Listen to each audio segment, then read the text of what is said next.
बिस्मिल्लाहिर्रहमानिर्रहीम। एक सहाबी रज़ी अल्लाह अन्हु से रिवायत है, रसूलुल्लाह सल्लल्लाहु अलैहि वसल्लम फरमाते हैं कि एक शख्स पुलसरात के रास्ते के ऊपर कभी तो घिसट कर चल रहा है, कभी घुटनों के बल चल रहा है, कभी कहीं पर अटक जा रहा है, लेकिन पुलसरात के रास्ते से गुजर नहीं पा रहा है।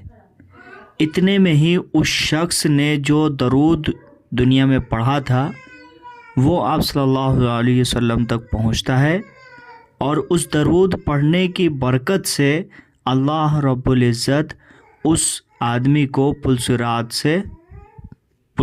से पार करवा देते हैं।